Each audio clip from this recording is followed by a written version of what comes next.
Ya, pembahasan Tazkiyatun Nafs episode ke-1. Kalau kemarin pembukaan, sekarang episode yang pertama ke-1.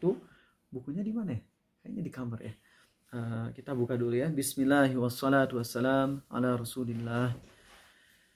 Innal hamdalillah nahmaduhu wa nasta'inuhu wa nastaghfiruh. Sungguh segala puja dan puji hanya milik Allah. Kita puji Dia. Kita mohon pertolongan dan ampunannya.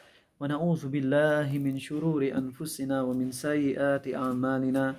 Kita mohon perlindungan kepada Allah dari keburukan diri kita dan keburukan amal perbuatan kita. May yahdihillahu fala mudhillalah. Barang siapa yang Allah beri hidayah, tak akan ada seorang pun yang bisa menyesatkan. Wa may yudlil fala hadiyalah. Dan barang siapa yang Allah sesatkan, tak akan ada seorang pun yang bisa memberi petunjuk. Asyhadu an la ilaha illallah. Aku bersaksi tiada Tuhan yang berhak disembah dengan benar kecuali Allah. Wa asyhadu anna Muhammadan abduhu wa rasuluh. Dan aku pun bersaksi Muhammad adalah hamba dan rasulnya. Amma ba'du. Allahumma sholli wa sallim ala Muhammad wa ala ali Muhammad. Teman-teman, kalau ada kajian yang harus kalian rutinkan, pastikan kajian rutin itu adalah kajian ilmu yang fardu ain. Ilmu-ilmu selain fardu ain, kalau kalian mau menjadikannya kajian rutin, silahkan. Tapi jangan sampai pernah mengalahkan intensitas kajian fardu ain. Itu yang ingatkan terus-menerus. Karena orang yang mendahulukan ilmu fardu ain dan dia semangat habis-habisan untuk ilmu fardu ain, Allah akan bimbing jalannya. Tapi orang yang dia memaksimalkan di kajian-kajian yang sifatnya bukan fardu ain, ya, seperti kajian tentang akhlak yang sifatnya umum, ya, yang sifatnya umum, yang mana mau ikut kajian sama Arizal di sini atau kajian sama ustadz lain di luar, ya pembahasannya bisa ke cover semuanya. Ya, artinya itu kan ilmunya ilmu yang fardu kifayah. Itu bisa kita tunda, teman-teman. Bisa kita tunda, tapi kalau ilmu fardu ain itu yang harus jadi semangat yang maksimal. Makanya sangat sayangkan banget kalau ada anggota grup yang sampai sekarang belum ngedengerin 90 episode kajian tauhid Arizal yang di YouTube. Mau apa?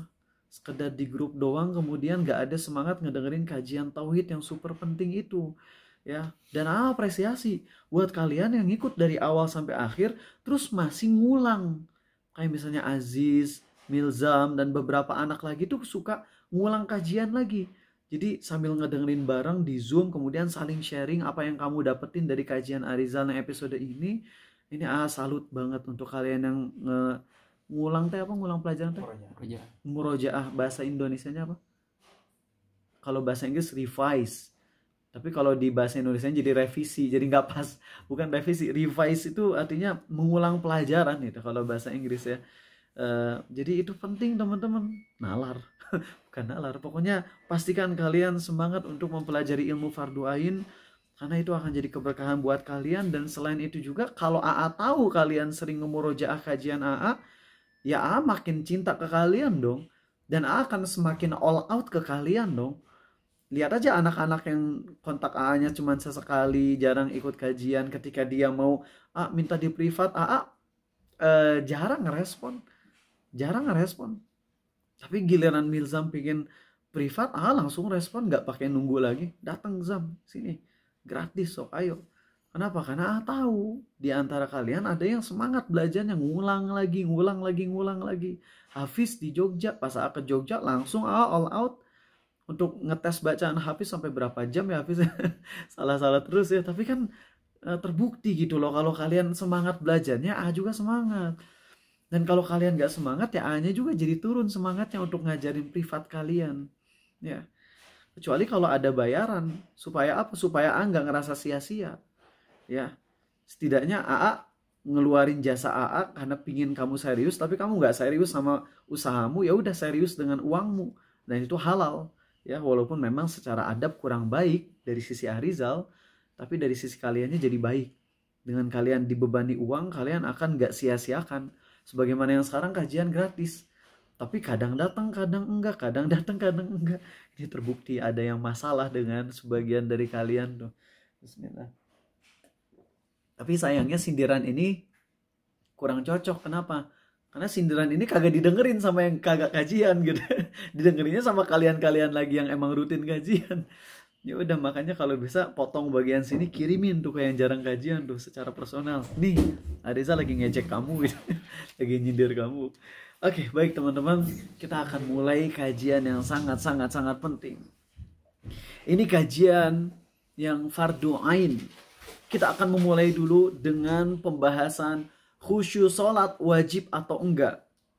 Maka di sini kita secara fikihnya harus bahas dulu, ulama beda pendapat khusyuk sholat itu wajib atau enggak. Tapi pendapat terkuat adalah wajib berdasarkan beberapa hadis. Satu, Nabi SAW melarang kita sholat dalam kondisi lapar, dalam kondisi kebelat, dalam kondisi apa lagi? Mabok. Allah langsung yang melarang kalau itu ya. Betul sekali.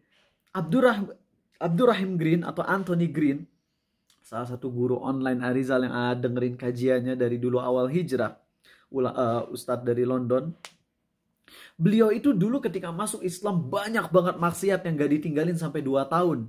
Setelah 2 tahun masuk Islam barulah mulai sholat khusyuk. Di situ maksiat mulai lepas. Dan beliau sampaikan ada satu ayat Quran, Allah berfirman di surah An-Nisa, ya ayyuhalladzina amanu la taqrabus salata wa antum sukara hatta ta'lamu ma taqulun. Hai orang-orang yang beriman, janganlah kalian mendekati sholat padahal kalian dalam kondisi mabuk sampai kalian paham apa yang kalian baca. Dari ayat ini terdapat kesimpulan sebagian ulama bahwa semua muslim kadar minimal untuk ngerti bahasa Arab adalah bahasa Arab yang ada di dalam sholat.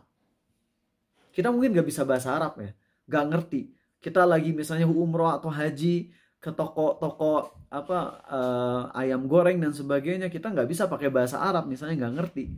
Dan mereka juga nggak pakai bahasa Arab. Kalau mereka tuh pakai bahasa Inggris ya. Kalau kalian lagi umroh atau haji, malah banyaknya pakai bahasa Indonesia di sana Pak ya.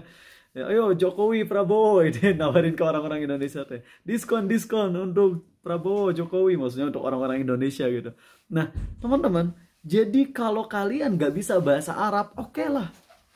Tapi kalau kalian gak bisa bahasa Arab, sekadar minimalnya adalah bacaan-bacaan yang ada di dalam sholat, maka kalian dosa. Inilah pendapat yang terkuat dari banyak dalil. Nih ya, kalau kalian sholat dalam kondisi kebelet sama gak kebelet, tapi kalian emang gak ngerti bacaan sholat, ada yang beda gak? Gak ada. Kalian gak ngerti bacaan sholat dari awal sampai salam tuh gak ngerti apa-apa. Terus kalian sholat.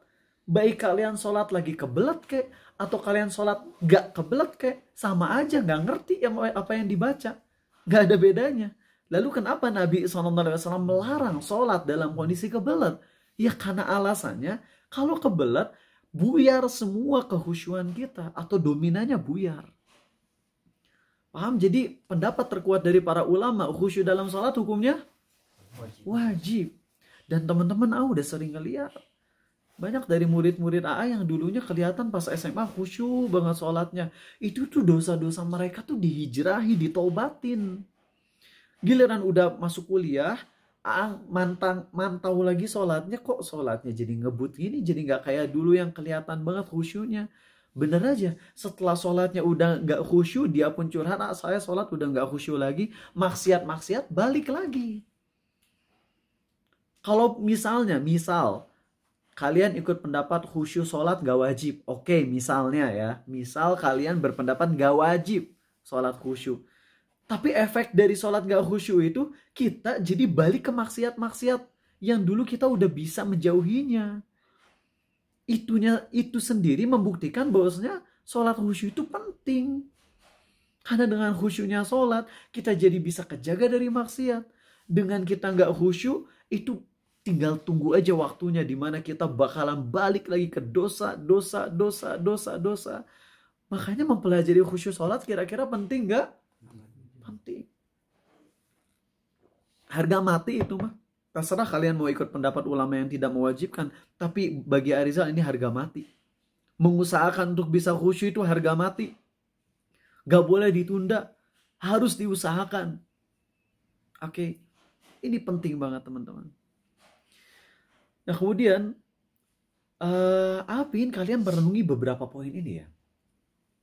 Kalau misalnya Ray disuruh milih Ray antara uang 100 juta atau emas setengah kilo, milih mana? Milih emas setengah kilo ya, jelas ya. Tapi kan emas cuma satu batang setengah kilo. Kenapa lebih memilih emas? Kan kalau 100 juta mah banyak gitu. Apalagi kalau 100 jutanya uang receh. Banyak banget ya namanya. Kenapa, Rey? Karena harganya lebih tinggi. Karena lebih berharga. Lebih berharga walaupun secara jumlah cuma dikit ya. Inilah yang AA pingin kalian renungi. Abdullah bin Abbas mengatakan, membaca Quran full 30 juz dan membaca satu ayat disertai penghayatan tadabur, maka membaca satu ayat Quran yang disertai dengan pemahaman, pengamalan, dan tadabur itu lebih dicintai Allah daripada membaca seluruh Quran tanpa tadabur. 2. Mari renungi hadis-hadis ini. Nabi kita SAW melarang para sahabat, kalau kalian mendengar suara iqomah, maka jangan berlari. Jadi para sahabat, dulu kalau udah kedengaran suara qomat, para sahabat tuh pada lari, itu sprint ke masjid. Ada yang tahu alasannya kenapa mereka sprint? Hah? Enggak. Alasan para sahabat sprint lari. Takut ketinggalan apa? Nggak mungkin ketinggalan sholat, makan udah dekat masjid. Betul, mereka nggak mau ketinggalan takbiratul ihram. Karena takbiratul ihram tuh pahalanya gede banget. Kalau kalian berhasil 200 sholat alias 40 hari sholat non-stop, berarti totalnya 40 kali 5, 200 kan? 200 sholat secara terus-menerus, gak pernah ketinggalan takbiratul ihram bareng imam. Jadi imam takbir Allahu Akbar, kita langsung Allahu Akbar. 200 kali sholat, maka kita dapat 2 jaminan dari Allah. 1, kita dijamin gak munafik. 2, kita dijamin gak disentuh neraka. Wow. Gede gak tuh keutamaannya? Gede kan? Wajar gak para sahabat lari? Biar apa? Biar gak disentuh neraka, biar gak munafik kan ya? Para sahabat ngejar takbiratul ihram. Tapi kenapa dilarang oleh Nabi SAW? Apakah Nabi gak ingin para sahabat gak masuk neraka? Bener gak sih kalimatnya? Bener ya? Apakah Nabi gak ingin para sahabat gak munafik? Nabi pingin banget para sahabat untuk benar-benar imannya tulus, agar mereka gak masuk neraka. Para Nabi SAW sangat mengharapkan hal tersebut. Tapi kalau mereka ngejar takbiratul ihram, nanti ketika sholat ngos-ngosan. Kalau ngos-ngosan nanti efeknya apa aja? 1, bacaan bisa kacau. Ya gak sih? Bismillahirrahmanirrahim. Wah, udah kacau itu bacanya, udah rusak Al-Fatihahnya. Kalau rusak Al-Fatihah, batal sholat kita. Atau Al-Fatihahnya oke lah. Kita jadi pas Allahu Akbar, Bismillahirrahmanirrahim, Alhamdulillahirabbil alamin. Oke, bacaannya bagus, tapi khusyuk hilang. Berarti dari hadis-hadis yang tadi AA sampaikan, ini membuktikan bahwasanya khusyuk punya poin yang sangat besar di mata Nabi SAW. Sampai-sampai beliau ngelarang para sahabat untuk dapat pahala besar demi mendapat pahala yang lebih besar lagi. Ngerti di sini? Kenapa sampaikan ini? Karena masih banyak di antara kita yang masih terlalu mementingkan pahala besar di saat ada pahala yang lebih besar. Maksudnya apa? Zuhur, waktu jeda antara azan dan qomat hanya 4 menit. Ingat, pahala kalau orang sholat 4 rakaat qobliyah zuhur, 2 rakaat salam, 2 rakaat salam, itu pahalanya gede. Akhirnya, karena waktu 4 menit dan kita ingin ngejar 4 rakaat, akhirnya kita sholatnya dikebutin demi mendapatkan 4 rakaat dalam 4 menit. Kalau kalian ngikutin standar orang yang sholatnya tenang, ini tenangnya tuh tenang yang standar loh, bukan tenang yang dilama-lamain. Itu sholat 2 rakaat tuh paling cepet tuh 5 menit teman-teman, paling cepet. Percaya deh. Dan standar Arizal nggak main-main. AA ngasih standar ini, AA memperhitungkan secara dalil dan juga secara matematikanya juga. Jadi AA nggak main-main ngomong kayak gini. Ya. Bukan AA asal-asalan. Oh, AA dapat dari mana 5 menit? Emang AA ada di zaman Nabi SAW untuk nge-stop watch sholat Nabi SAW? Enggak. Tapi AA berani ngomong kayak gitu. Oh, sok wani tuh Arizal. Ya, denger dulu. AA punya argumentasi teman-teman tenang. Sholat 2 rakaat itu, kalau kalian sholat dengan tenang, bacaan standar tenangnya Nabi SAW, itu tuh 5 menit paling dapatnya. 2 rakaat tuh. 5 menit tuh paling cuma dapat 2 rakaat. Sekarang ingin ngejar 2 rakaat, 2 rakaat. Bahkan AA sampai terkaget-kaget ketika AA ngelihat ada seseorang public speaker yang AA nggak mau nyebut ya. Pokoknya seorang yang sangat dihormati dari sisi keilmuan Islamnya, tapi ketika sholat 2 rakaat tuh nggak nyampe 1 menit. Dan itu bikin AA sama teman AA sama murid AA saling ngelihat satu sama lain. Hah? Tapi kami gak saling ngomong loh. Kami gak saling ngomong. Kami cuma saling natap aja, jelek. Dan kami udah paham. Maksudnya, kok bisa sengebut itu sih? Kok bisa sengebut itu gitu? Sangat mengherankan banget. Ya. Oke. Poin selanjutnya teman-teman. Ada seorang ulama yang ngebahas 40 kesalahan imam sholat. 40 kesalahan imam sholat. Dan dia menulis, pernah baca, sayang banget bukunya nggak nge-save gitu ya. Dulu PDF gitu. Dulu PDF bentuknya dan nggak nge-save, sayang banget. Ini kalau bisa dapat lagi, pingin kalau ketemu sama ulamanya, pingin cium tangannya. Karena jarang banget ada ulama yang ngebahas ini. Ulama ini berani. Di antara kesalahan sholat, 40 kesalahan sholat yang terjadi secara global mendunia adalah imam-imam sholat di sholat-sholat yang sir, yaitu apa aja? Zuhur, asar, rokaat 3 maghrib, rokaat 3, 4 isya. Mereka bacaannya sangat ngebut, sangat kontras dengan rokaat yang dijaharkan. Dan ini tidak terkecuali imam-imam Masjidil Haram.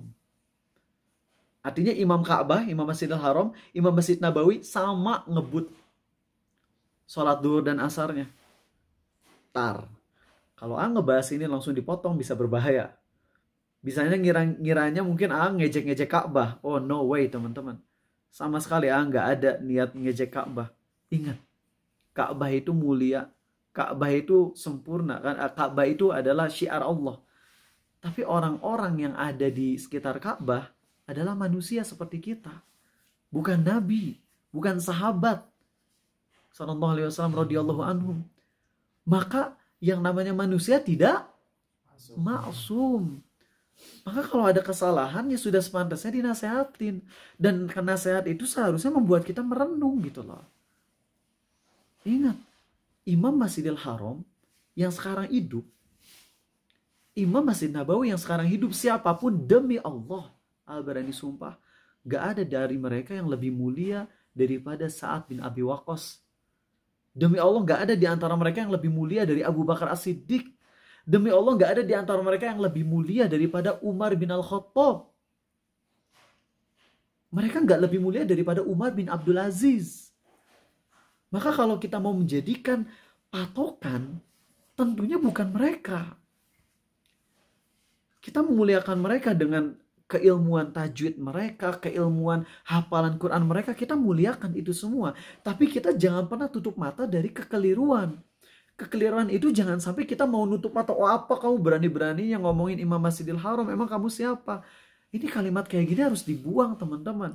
Kita manusia yang bisa salah. Gak ada apa-apanya dengan imam-imam Masjidil Haram. Tapi ketika ada nasihat yang sifatnya benar, sudah sepantasnya diterima. Dan kalian sudah sepantasnya mikir antara nasihat AA dengan praktek imam Masjidil Haram, kira-kira yang benar yang mana? Kalian pikir aja dengan logika kalian yang berlandaskan dalil. Jadi kebanyakan teman-teman, ketika diingetin sholat jangan ngebut, yang dijadiin patokan tuh apa-apa nasehatin seorang ustadz.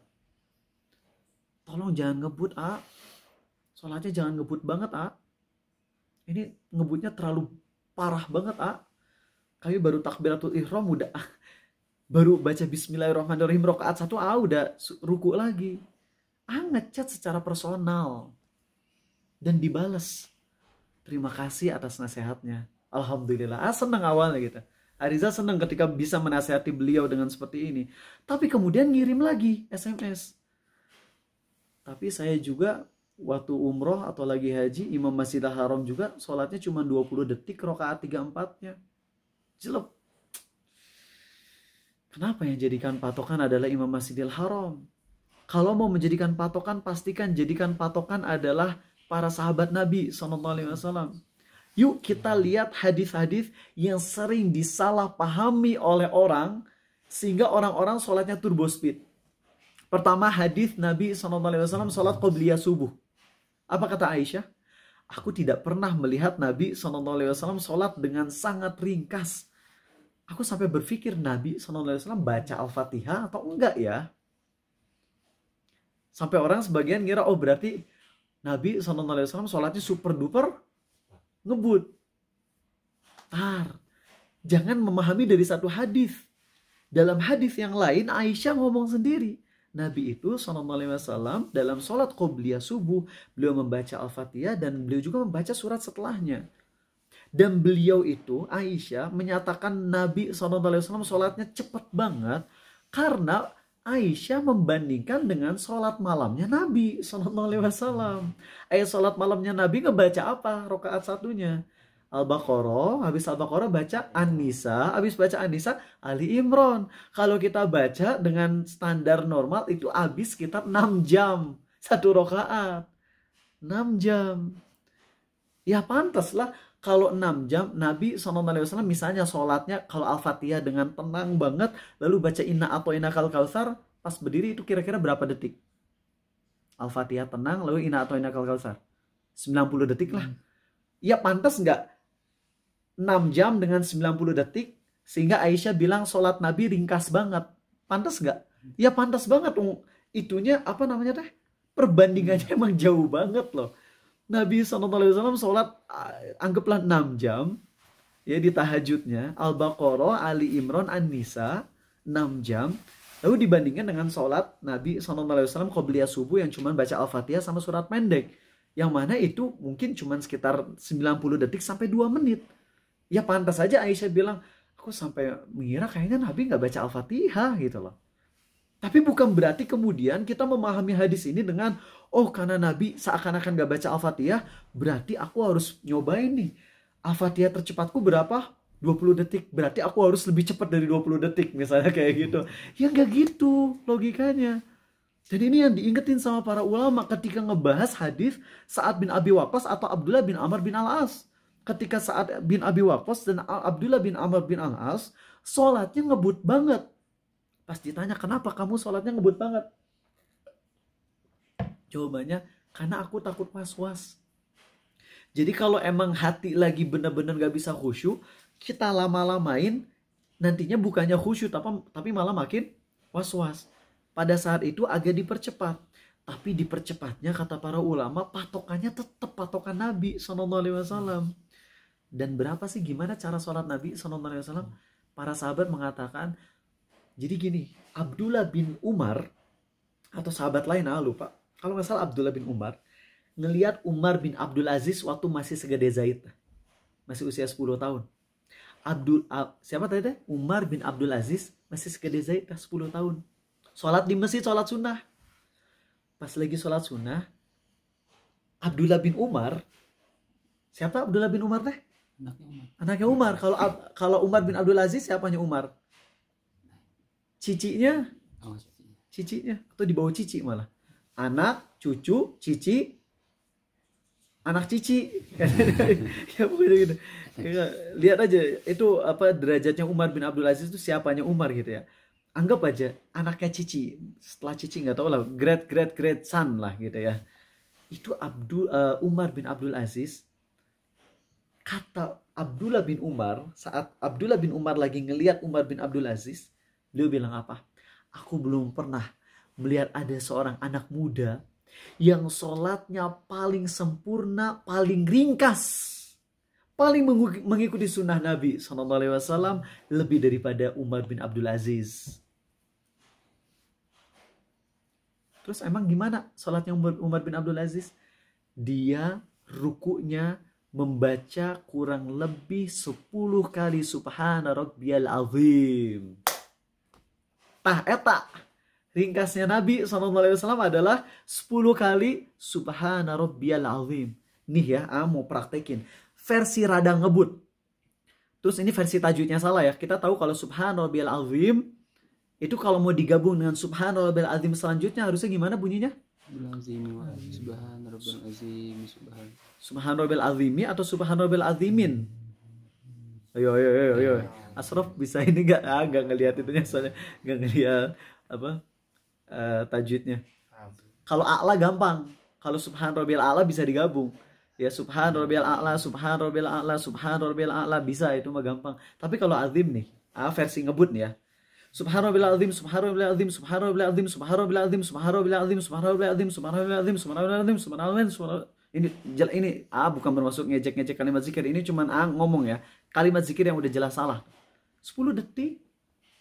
Sekarang baca 3 kali versi benar. Subhana Rabbiyal Azim, Subhana Rabbiyal Azim, Subhana Rabbiyal Azim. 6 detik. Sekarang Umar bin Abdul Aziz bacanya 10 kali. Kalau kita pakai patokan super ngebut aja tadi berapa detik? 10 detik. Apalagi kalau versi yang bacanya normal kayak AA. Subhana Rabbiyal Azim, Subhana Rabbiyal Azim, Subhana Rabbiyal Azim. Apalagi kalau versi Nabi SAW yang mana kata sebagian sahabat, beliau tuh kalau ruku sampai kami ngira beliau nggak akan pernah bangun dari rukunya. Saking lamanya ruku.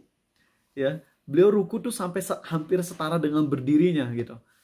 Berarti kita ngelihat dari hadis-hadis tentang sahabat yang sholatnya ngebut, kemudian ulama yang sholatnya ngebut, ternyata ngebutnya mereka teh masih tetap lebih lama daripada sholat terlamanya kita gitu ya, teman-teman. Ngerti gak di sini? Kenapa sih menyampaikan ini dulu?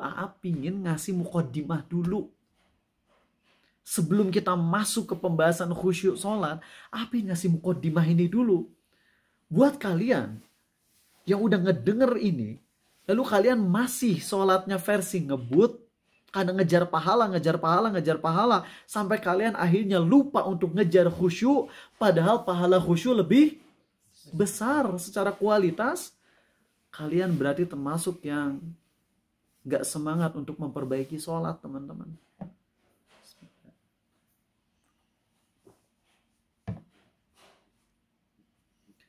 Ingat yang kita kritik tadi tentang Imam Masjidil Haram dan sebagainya. Kita bukan mengkritik Ka'bah, kita bukan merendahkan seorang muslim. Justru kita mencintai sesama muslim dan kita ingin banget khusyuk ini menyebar ke seluruh dunia.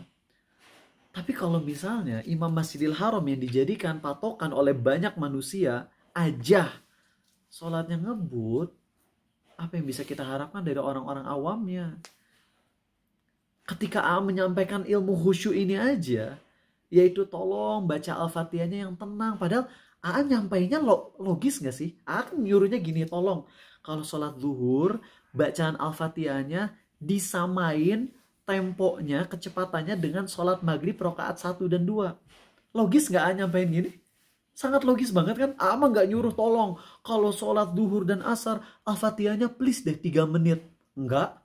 Nggak ngomong gitu. Mintanya tolong patokan tenangnya tuh gini aja, kamu sholat maghrib kayak gimana kecepatannya, dan jadikan kecepatan bacaan Al-Fatihah saat sholatnya dikeraskan itu dijadikan patokan untuk baca saat lagi sir.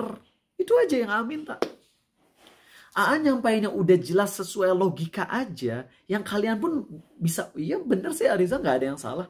Kan nggak minta untuk lama-lama banget sholatnya, cuma minta tempo bacaannya samain antara rokaat yang dikeraskan dengan rokaat yang dikecilin Al-Fatihahnya. Dan itu make sense banget. Ini aja udah banyak ditentang. Dan ketika ditentang, mereka nentangnya pakai dalil-dalil yang tadi. Paham nggak? Pakai dalil Nabi SAW sholat qobliyah subuhnya ngebut. Imam Masjidil Haram juga sholatnya ngebut cuma 20 detik. Kalau kayak gini gimana mau bisa khusyuk coba? Nyampein apa ya, kalau dalam game tuh ada apa? Free to play. Bukan free to play. Ada sebelumnya persiapan pemanasan dulu ya. Prolog lah itu ya. Free to play deh. Kalau nyampein prolognya aja udah ditolak, gimana nyampein ilmu isinya? Prolognya aja udah ditolak. Ketika nyampe, kita sholatnya harus tenang, bacaan Al-Fatihah saat sholat zuhur yang tenang seperti sholat maghrib aja bacanya itu Bismillahirrahmanirrahim. Langsung ditentang. Tapi Nabi SAW kalau jadi imam gak lama-lama lah. Tadi udah ngejelasin semuanya. Kalau masih kurang nih sampai Nabi Muhammad SAW kalau lagi sholat zuhur atau asar, beliau terkadang membaca surat Al-Fatihah, lalu surat apa? As-Saffat. Dibagi dalam 2 rakaat. As-Saffat berapa halaman? 7. Pernah kalian sholat zuhur 7 halaman bacanya? Jadi imam. Udah pas ngelihat ke belakang udah kosong masjid. Udah bubar. So, mau pakai dalil Nabi SAW sholatnya ringkas ngebut, iya. Tapi ringkas ngebutnya beliau tuh As-Saffat loh. As-Saffat 7 halaman. Nah sekarang sekali lagi, problem dalam penggapaian khusyuk itu yang paling besarnya adalah karena kebanyakan mayoritas kita salah paham, gagal paham dengan hadis-hadis Nabi SAW yang sholat dengan ringkas. Plus didukung juga sama ustadz-ustadz yang emang sholatnya ngebut. Terus dijustifikasi sholat ngebutnya dengan hadis-hadis tadi. Tanpa mau berusaha ngikut pendapat ulama lain, terutama ulama-ulama yang sudah merasakan khusyuk. Yang kelihatan dari bagaimana sholatnya khusyuk, bagaimana ucapan-ucapannya begitu nyentuh. Nih teman-teman, ngelihat ustadz yang emang kelihatan khusyuk, wallahualam yang bisa benar-benar yakin banget tuh Umar Zog, guru Ariza waktu di Australia. Itu mah karena ngelihatnya tiap minggu sholat dia sama. Tenangnya tuh tenang. Adapun di Indonesia, baru ngelihat sholatnya Ustadz Amin Nur Baif. Sholat sunnahnya tenang banget. Ketika beliau di sana, ketika di Bandung, ketika di Jogja, sama ketenangannya.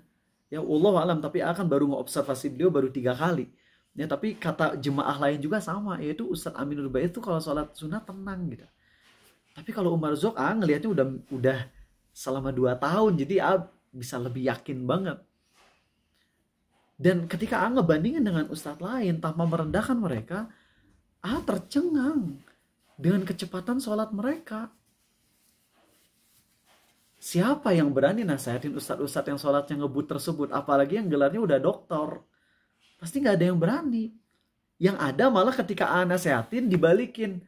Dia doktor, dia ngerti Arab, dia sholatnya insya Allah terjamin. Kamu siapa? Tuh kan lagi-lagi dibalikinnya gini. Terus gimana bisa menyebarkan ilmu khusyuk ini? Dan ini benar sesuai sabda Nabi SAW. Ilmu yang paling pertama dicabut dari muka bumi adalah apa? Khusyuk. Dan yang dimaksud ilmu sekali lagi, bukan ilmu tuh bukan tahu ya. Kalau tahu tentang khusyuk mah semua kita belajar tentang khusyuk mah paling 5 menit beres. Sekedar tahu khusyuk tuh gini, gampang. Tapi yang dimaksud ilmu yang disabdakan Nabi SAW adalah ilmu yang emang udah nempel ke hati.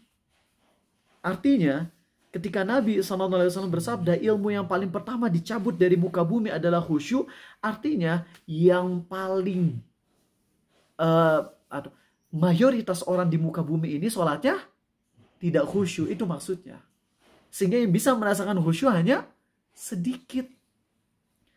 Kalau misalnya kita sekarang menyampaikan ilmu tentang khusyuk, kemudian kita divonis, sok-sokan kamu pingin ya termasuk orang yang disabdakan Nabi SAW sebagai khusyuk. Dari mana kamu tahu kalau sholatmu udah khusyuk? Giliran kita mau nyampein, kita divonis sok sombong. Kalau nggak disampaikan, nggak beres-beres ini sholat. Super ngebut, nggak pernah berhenti. Jadi gimana kita kejebak sebenarnya ketika mau nyampein ilmu ini. Dan percaya deh teman-teman, Kalau kalian ngamalin apa yang A sampaikan, insya Allah akan mudahkan untuk khusyuk. Allah akan mudahkan. Di sini aja udah banyak yang A ajarkan secara privat. Ada yang baru merasakan khusyuk setelah 2 tahun. Ada yang kayak di sini ada orangnya nggak sih? Nggak ada kayaknya nih. Ada namanya Alvin tuh. Ketemu di Blok M, anak UI. Ngeprivat beliau tentang khusyuk di KRL. Nggak main-main. Ngeprivat khusyuknya di KRL, bukan di masjid, bukan di kamar hotel, bukan di rumahnya, tapi di KRL saat lagi banyak orang. Ya, sampaikan ilmu khusyuk ke beliau. Cara khusyuk tuh gini, kamu bacanya gini, pelan, tenang, apalin terjemahannya, baca ini yang tenang, hayati. Baru 1 minggu ngechat, bener makasih banget. Kerasa banget sholat khusyuk tuh indah banget. Enak banget dan ngeliat sholatnya bener beda banget. Beda dari semenjak pertama kali ketemu. Bisa, ada yang 1 minggu bisa khusyuk. Ada yang setelah 1 bulan baru bisa khusyuk. Ada yang setelah 1 tahun atau 2 tahun baru khusyuk. Yang penting terima dulu hatinya. Sekarang kalau nyampein ilmu tentang khusyuk lalu kalian langsung counter. Tapi Imam Masjidil Haram ngebut. Tapi Nabi SAW sholat qobliyah subuhnya ngebut. Kira-kira kalian bisa khusyuk gak? Kalau udah disampaikan nasihat langsung nge-counter dengan hadis gitu. Padahal juga udah nyampein counter dari pemahaman tadi. Betul Nabi SAW sholatnya ringkas. Tapi ringkasnya jangan dipahami dengan ringkas versi kita. Bukankah orang yang sholat tarawih tercepat sedunia juga pakai dalil? Dalilnya apa ya tadi? Nabi sholatnya super ringkas. Kalau qobliyah subuh berarti boleh dong kita sholat super ringkas. Akhirnya jadilah 22 rakaat dalam 23 rakaat dalam 7 menit. Pakai dalil juga. Terus kapan mau khusyuknya teman-teman? Please. Kenapa mukadimahnya lama banget di sini biar kalian terbuka dulu gitu loh. Jangan nolak ilmu ini. Percaya kalau kalian mau ngamalin ini Allah akan mudahkan. Oke. Ilmu khusyuk ini penting. Sabda dari ucapan dari Abdullah bin Mas'ud, al-qatlu fi sabilillah yukaffiru dzunuba jami'a illa al-amanah. Terbunuh di jalan Allah itu menghapus semua dosa kecuali dosa melanggar amanah. Dan ingat, apa itu amanah? Tumakninah dalam salat adalah amanah. Khusyuk dalam salat adalah amanah. Abdullah bin Mas'ud menyampaikan juga wudu bersuci adalah amanah. Artinya, kalau kalian mati jihad di jalan Allah, mati terbunuh, syahid, tapi kalian sholat dalam kondisi pakaiannya masih ada najis. Jadi selama bertahun-tahun kalian sholatnya lalai, yaitu kencingnya masih sambil berdiri, gak dilepas celananya, sehingga kalian sholat dalam kondisi celana bernajis. Kalian sholat selama 5 tahun.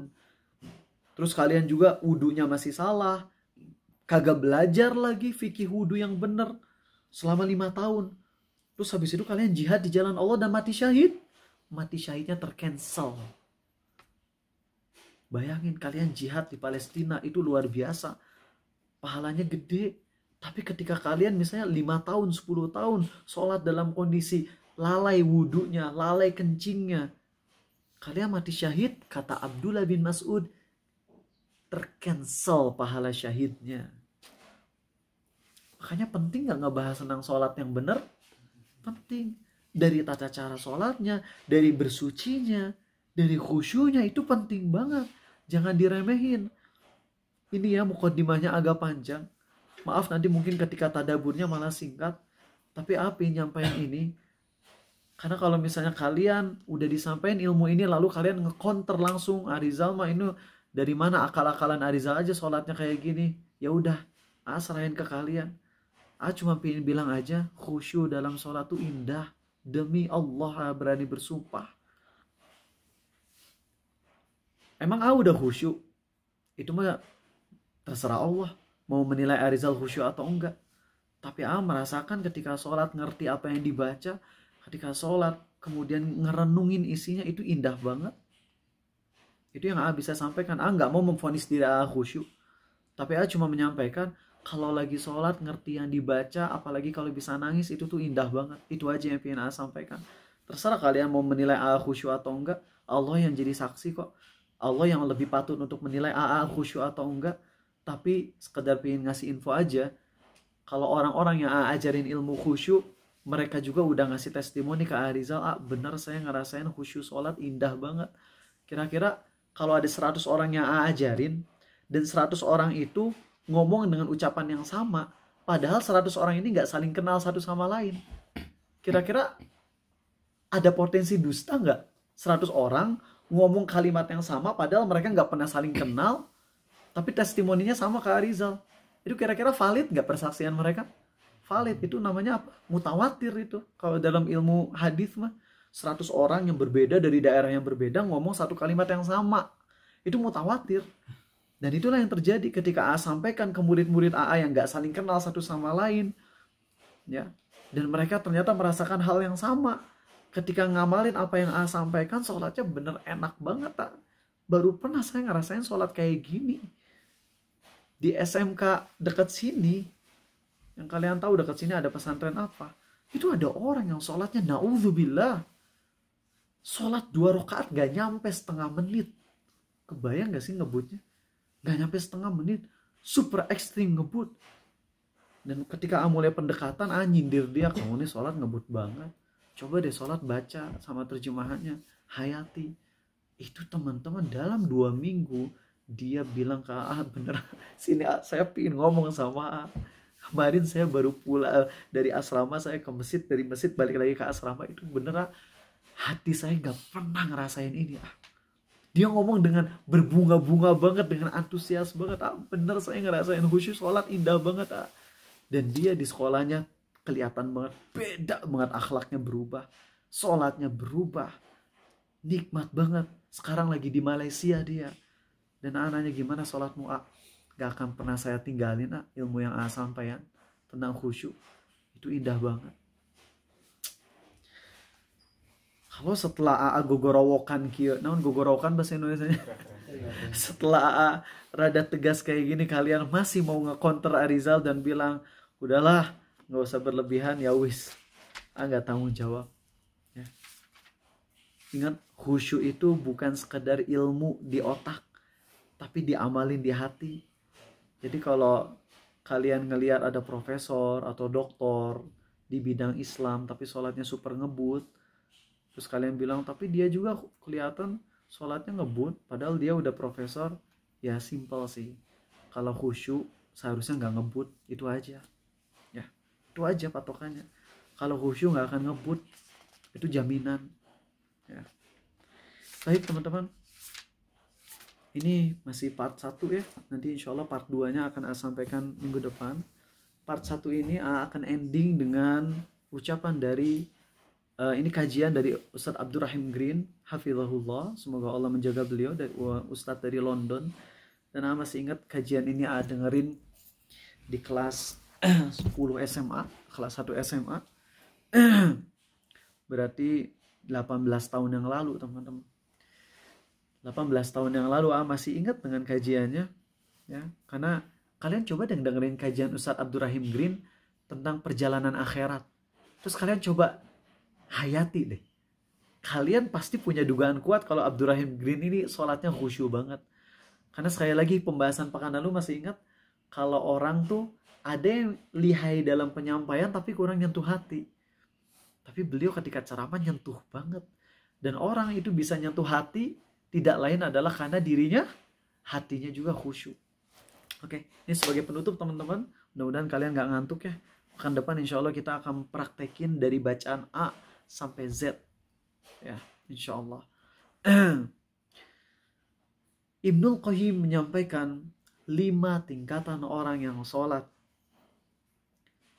Tingkatan pertama adalah mereka yang sholat dan mereka akan diazab oleh Allah. Siapa mereka? Yaitu mereka yang sholat tapi tidak memenuhi syarat sah sholat, tidak memenuhi rukun-rukun sholat. Contohnya apa, Vega? Contohnya apa? Orang yang ini tingkatan 1, orang yang sholat tapi tidak memenuhi rukun sholat atau syarat sah sholat. Contohnya apa? Ini mau semuanya dipapa ya, siap-siap yang di sini ya. Dari wudu gitu. Wudunya gimana misalnya? Kasih contoh. Wudunya ya misalnya nggak sesuai dengan rukun. Ya, wudunya ada yang nggak terbasuh misalnya gitu ya. Oke, Regan, contoh lainnya gimana sholat yang nggak benar? Nggak tumaninah ya, misalnya rukunya wah cuman sebentar banget, nggak ada diem, jadi baru ruku langsung itidal lagi. Mematuk, itu istilah hadisnya seperti ayam mematuk, kata Nabi SAW. Nah, ini orang yang sholat tapi bakalan diazab oleh Allah. Bahkan gak main-main, ancaman dari Nabi SAW apa? Dalam masalah wudhu, kalau wudhunya salah, kalau wudhunya ada yang masih kering, dia wudhunya gak benar, apa kata Nabi SAW? Celaka di neraka tumit-tumit yang tidak terbasuh air wudhu. Itu dalam masalah wudhu. Atau beliau bersabda dalam masalah membasuh jari-jari dalam hadis yang derajatnya hasan di ghairi, basuhlah jari-jari tangan dengan sempurna. Kalau tidak, dia akan dibakar di neraka, kata Nabi SAW. Banyak loh pas wudhu, bagian jari jemarinya nggak dibasuh. Jadi kalau pembasuhan yang awal tuh sunnah. Kalau kalian skip juga nggak ada masalah. Tapi pembasuhan tangan yang setelah wajah kan tangan nih. Nah itu tuh harus dibasuh teman-teman. Jari-jarinya, depan, belakang, kanan, bawah, sela-selanya tuh harus terbasuh sampai sikut. Nah masih sering ngelihat orang yang kalau wudhu, biasanya tuh setelah basuh wajah, pas bagian tangan tuh cuman dibasuhnya tuh dari pergelangan sampai sikut. Bagian jari-jari gak dibasuh lagi. Mungkin dia ngira karena di awal udah dicuci, jadinya gak perlu dibasuh lagi. Ini keliru besar. Di awal hukumnya apa? Sunnah. Sehingga walaupun tangan kita masih basah, setelah basuh wajah, bagian sini tuh harus dibasuh lagi nih. Ini, semua tuh harus dibasuh lagi. Jadi gini, pastikan. Kata Nabi SAW, basuhlah jari-jari dengan sempurna, atau dia akan dibakar di neraka. Jelas hadisnya derajatnya hasan li ghairi. Nah, orang yang sholat dalam kondisi si wudunya masih salah, terus habis itu dia sholatnya nggak benar, pas sujud kakinya kan ada orang sujud kakinya tuh ngelayang bagian telapak kakinya ya. Jadi gimana ya, ngerti lah kalian ya. Jadi lutut nempel, tangan nempel, jidat nempel, tapi kaki belakang ngelayang gitu ke atas. Itu kan nggak sah.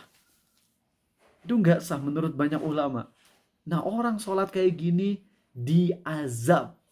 Termasuk juga orang yang sholat dan bacaan Al-Fatihahnya salah. Diazab. Bukan nggak salah lagi, diazab oleh Allah. Dan catatan pentingnya, nggak mau belajar ya. Adapun kalian yang udah belajar, kalian udah minta bantuan ke guru tajwid kayak atau ke siapapun yang bisa ngajarin tajwid, terus kalian berusaha memperbaiki bacaannya, tapi kalian masih salah, kalian insya Allah selamat. Tapi kalau udah nyampein ini, kalian gak terdorong sedikit pun untuk memperbaiki bacaan sholat, kalian berarti masih masuk ke nomor 1, yaitu orang yang sholat tapi diazab oleh Allah. Hati-hati. Level 2. Orang yang sholat, rukun sholatnya sempurna. Bacaan tajwidnya, udah keren lah. Bahkan mungkin dia dapat sanad. Ya. Kemudian dia rukun-rukunnya, syarat sah sholatnya udah sempurna. Secara fikih udah all out. Gak ada yang kurang sedikit pun. Tapi dia gak ada sedikit pun kekhusyuan. Dalam masalah baca Quran, dia fokusnya sama tajwidnya aja. Gak ada usaha sedikit pun untuk khusyuk. Orang yang level 2 ini, ulama beda pendapat. Bagi ulama yang berpendapat sholat khusyuk itu hukumnya sunnah, maka orang yang kedua dia gak dosa. Tapi lebih cenderung ke pendapat ulama yang sholat khusyuk hukumnya apa? Wajib. Maka orang yang kedua ini dia akan dihisap berat sholatnya. Inilah sabda Nabi SAW. Yang paling pertama kali dihisap di hari kiamat adalah sholat. Barang siapa yang sholatnya baik, semua amalnya baik. Barang siapa yang sholatnya buruk, semua amalnya buruk. Dan ini masuk yang nomor 2. Keburukan sholat itu, kalau yang nomor 1 udah jelas, itu mah diazab. Kalau yang kedua, keburukan sholat itu dari gak ada usaha untuk khusyunya. Lihat ucapan dari Abu Thalib Al-Makki, dari Sufyan Ats-Tsauri. Dia berkata, barang siapa yang tidak khusyuk, maka sholatnya rusak. Al-Hasan Al-Basri berkata, setiap sholat yang tidak disertai kehadiran hati, maka ia lebih cepat untuk mendatangkan hukuman dari Allah. Ini ucapan ulama-ulama yang khusyuk mah gini. Kalau ulama-ulama yang jangan gak enak. Jangan, astagfirullah. Ucapan-ucapan dari para ulama yang udah merasakan khusyuknya sholat, mereka ngerti gitu lah. Gak khusyuk itu sebuah kebinasaan. Jadi yang level 2, kita udah di level mana nih? Jangan-jangan masih di level 1 kita. Bacaannya belum diperbaiki, belum ada usaha. Anggap kita udah ada di level 2. Kita masih gak aman. Karena kita belum ada usaha untuk khusyuk. Ada seorang anak pesantren, anak pimpinan pesantren, cerdasnya luar biasa. Kasih tahu dia, ya. Regan mulai ini bukan Regan ya. Kalau Regan mulai ngapalin Al-Fatihah dengan terjemahannya tuh pas AA ngasih tahu awal atau setelah lama, Gan? Ingat-ingat gak? Setelah lama ya. Jadi baru tobatnya setelah lama sih. Regannya anak bandel ya. Alhamdulillah, tapi Regan alhamdulillah sekarang kalau sholat teman-temannya bahkan bilang, Regan kalau jadi imam tong lama-lama. Kadang-kadang suka lama Regan kalau jadi imam. Padahal Regan sholatnya nggak lama. Bacaan standar aja, Al-Fatihah, Inna Atoina, Al-Fatihah, Qul Huwallahu Ahad, tapi bacaannya yang tenang gitu. Nah, Regan baru apalnya setelah lama. Nah, ini ada satu anak pesantren. Ya, anak pesantren, anak pimpinan pesantren. Ketemu sama beliau, cukup terkenal, dan sampaikan, kamu Al-Fatihah apal nggak? Apal cina katanya. Cek, dia cerdas ya. Jadi apalnya tuh karena dari sisi kecerdasannya. Ya, suruh ngapalin dia 2 menit, apal. Ketika cek lagi setelah 3 bulanan, coba Maliki Yaumiddin, Ar-Rahmanir Rahim, Iyyaka na'budu wa iyyaka nasta'in. Itu tuh, ini nih artinya ini. Orang kalau selalu dia amalin pas lagi sholat, terjemahin di hati, gak mungkin error ketika tes. Karena kalau dia amalin setiap kali sholat, dia khusyuk, ketika tes mau dari ayat manapun tuh langsung dia ke-trigger, terjemahannya paham. Punya murid namanya Ali, dia di Rusia sekarang. Dia dari kecil sampai gede di Amerika. Tolong bisa di-offin. Siapa ini yang nyala? Ya. Faris ya? Okay. Enggak, bukan. Jadi dia di Amerika. Jadi dari kecil sampai dewasa di Amerika. Terus habis itu sekarang di Rusia. Dan dia kelas 10, 11, 12 tuh di Eko Pesantren, di Agim. Pas ketemu, dia kelihatan banget nih. Kok sholatnya khusyuk banget ya? Langsung karena kalau udah ngelihat orang khusyuk, itu langsung deketin. Karena ini kata Ibnu Hawa.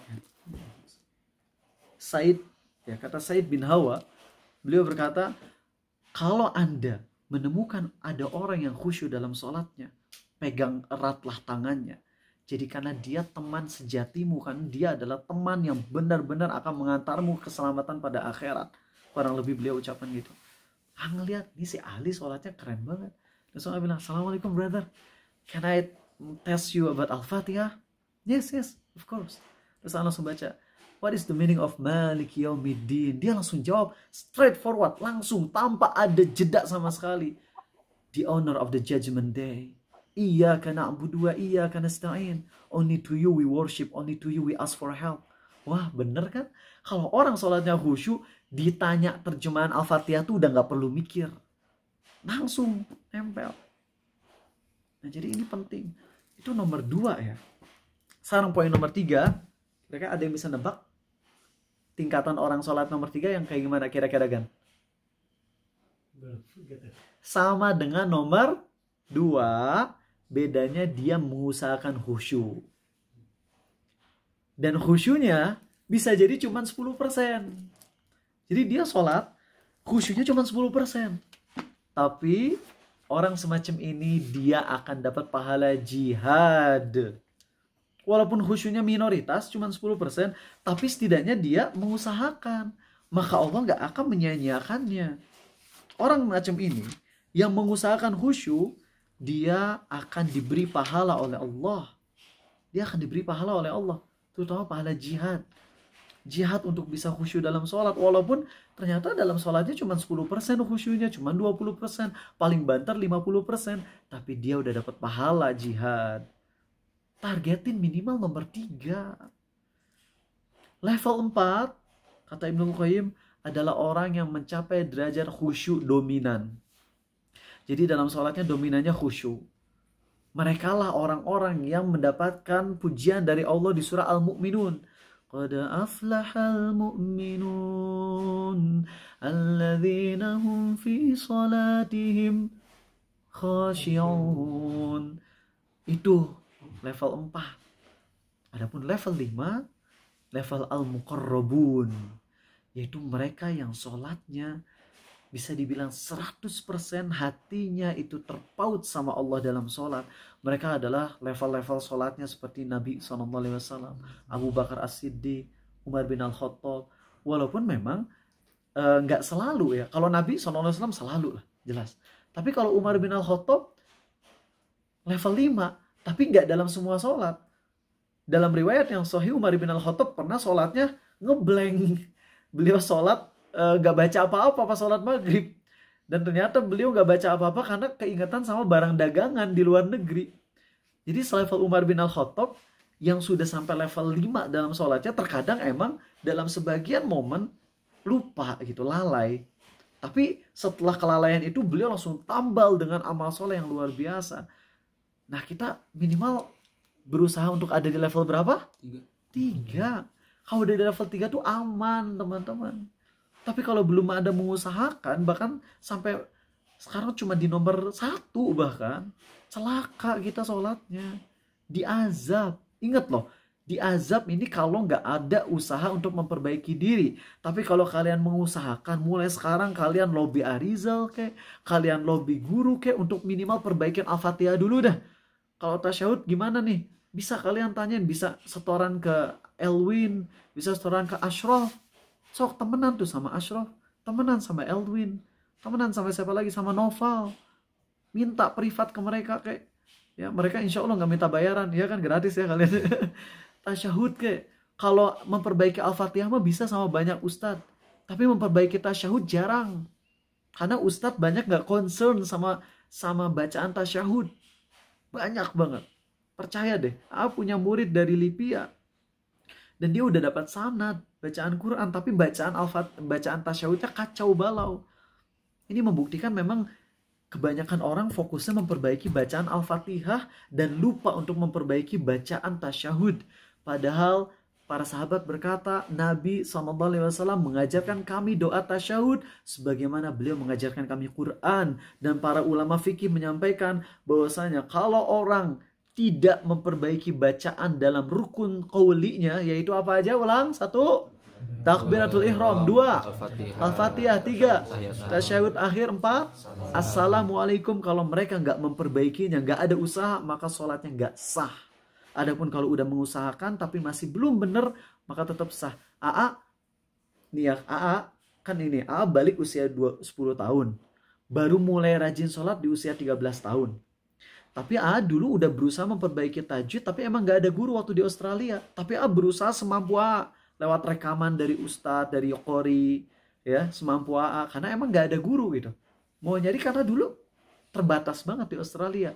Berarti sholat AA selama usia 13 tahun, sampai AA pas ke Indonesia baru belajar tajwid di usia 15 tahun. Dari usia 13 sampai 15 AA dosa nggak? Enggak. Karena emang AA udah berusaha maksimal ketika di Australia nyari ustadz untuk belajar tajwid. Tapi emang nggak dapat, minim di sana ustadznya. Di Indonesia AA belajar. Nah, dari usia 15 tahun AA baru bisa baca Al-Fatihahnya benar pas usia 20 tahun. 5 tahun AA belajar Al-Fatihah. Ayat 1 sampai 6 udah bagus. Giliran ayat ke-7 gagal wae. Selama 5 tahun ini AA dosa nggak? Enggak. Kenapa? Karena udah berusaha, walaupun bacaannya dari usia 15 tahun sampai 20 tahun Al-Fatihah masih salah. Tapi udah mengusahakan. Jadi sholatnya tetap sah nggak? Tetap sah. Paham teman-teman? Jadi minimal apa sekarang? Usaha. Titik.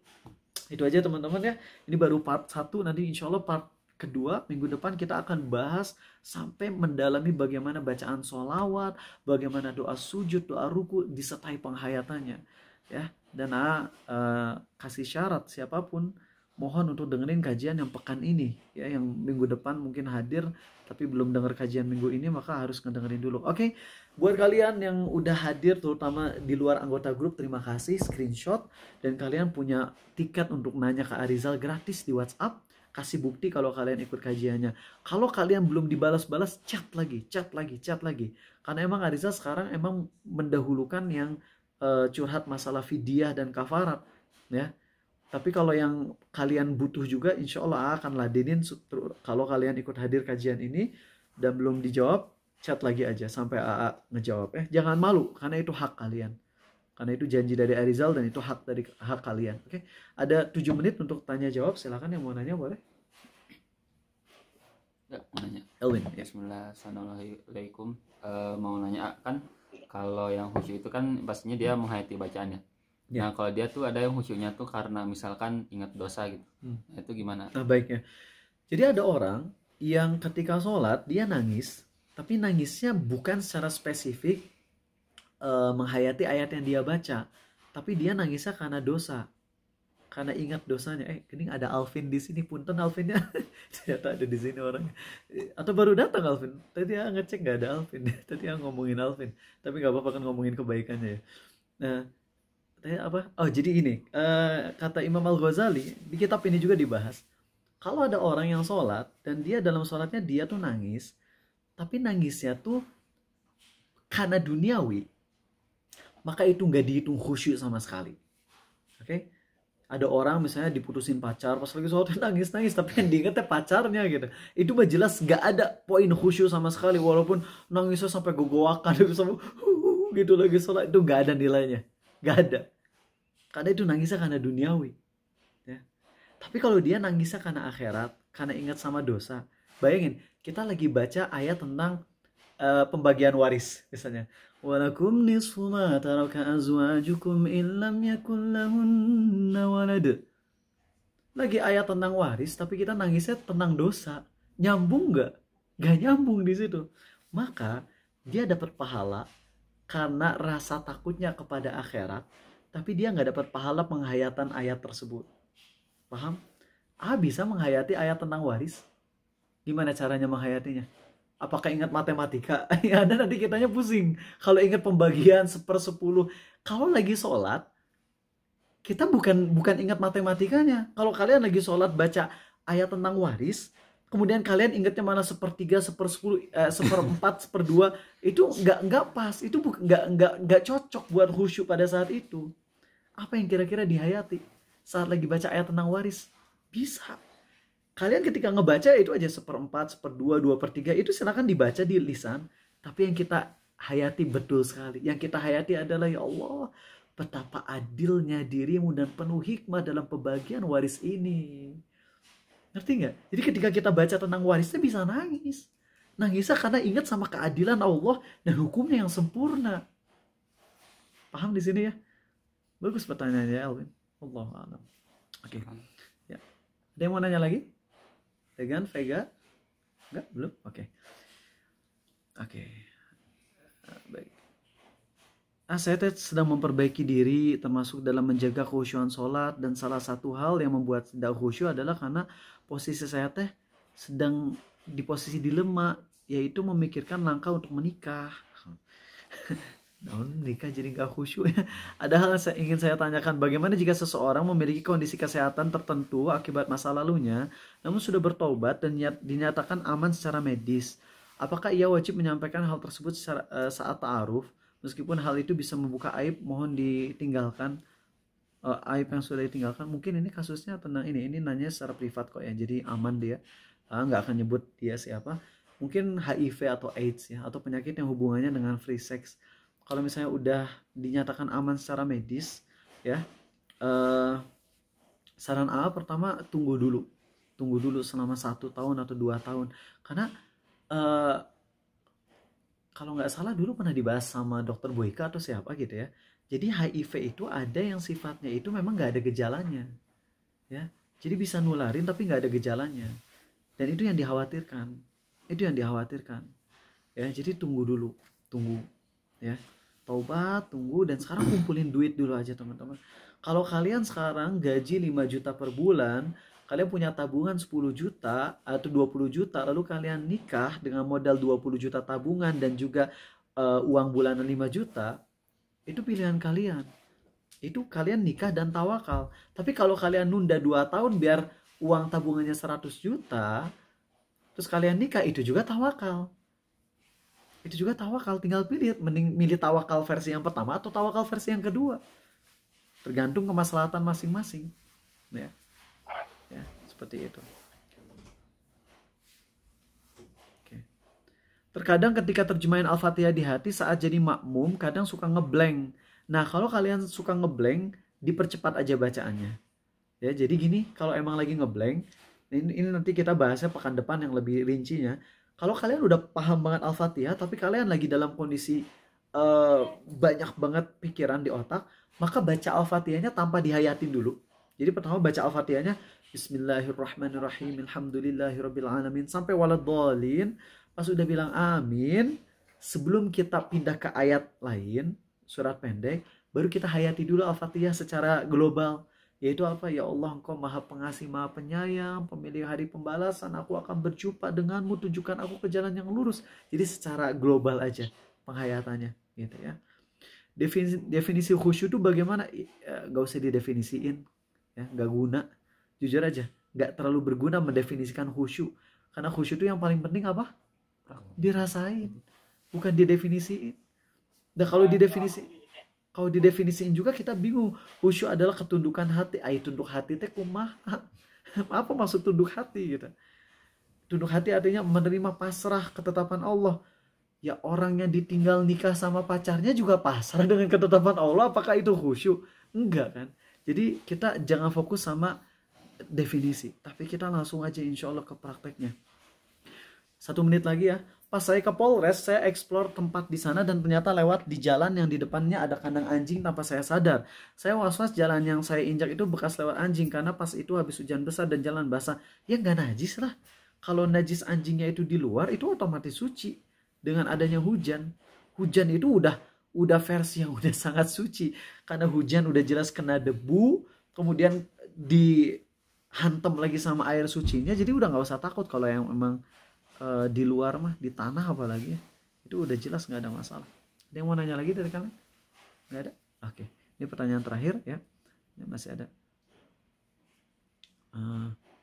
Secara umum kan kita nggak boleh merasa lebih baik daripada orang lain. Tapi semisal dalam hal tertentu kita memang lebih baik dari orang tersebut, semisal dalam harta ataupun ilmu, bagaimana menyikapinya? Ada hal yang kita nggak boleh tawadu. Ya, ini disampaikan oleh Ustaz Firanda. 1, dalam hal imam sholat. 2, dalam hal apa? Ada yang ingat gak? Pokoknya salah satunya dalam hal keimaman sholat. Kalau kita tahu bacaan kita lebih baik daripada mayoritas orang, apalagi lagi di mall, maju. Jangan tawadu. Kalau kamu tawadu, akhirnya orang yang jadi imam, orang yang bacaannya salah, maka kamu dosa. Dan semua jemaah jadi gak sah sholatnya gara-gara kamu. Tapi kalau kita udah maju, tiba-tiba ada orang yang memberanikan diri untuk maju juga, kita udah berusaha maju nih. Udah kelihatan kita udah mau maju gitu, tapi ada yang maju juga. Dan kita husnudzon, oh mungkin dia berani, pede karena bacaannya lebih baik. Ternyata pas dia maju, sholatnya kacau, kalau itu bukan dosa kita. Bacaannya kacau misalnya dia ya, itu bukan dosa kita. Tapi kalau kita nggak ada mengusahakan untuk maju, padahal kita yakin bacaan kita itu lebih baik daripada mayoritas orang yang ada di tempat umum, maka kita maju. Itu bukan kesombongan. Itu demi menjaga agama Allah, demi menjaga syariat. Bukan kesombongan. Ya, bukan kesombongan. Nah, kalau kita merasa lebih baik dari yang lain, ini nggak ada masalah ketika emang hal yang bisa kita takar dengan takaran yang real. Coba bisa nggak ngomong gini, Vega tahu nggak sih? Tuh lebih khusyuk daripada kamu. Bisa nggak gitu? Nggak bisa, dan nggak ada takarannya khusyuk teh. Tapi kalau bilang, Vega bacaan Ariza lebih baik dari kamu, bisa nggak? Bisa. Vega lebih kuat dari kamu, bisa nggak? Bisa. Vega lebih cerdas. Agak susah, karena cerdas beda-beda itunya.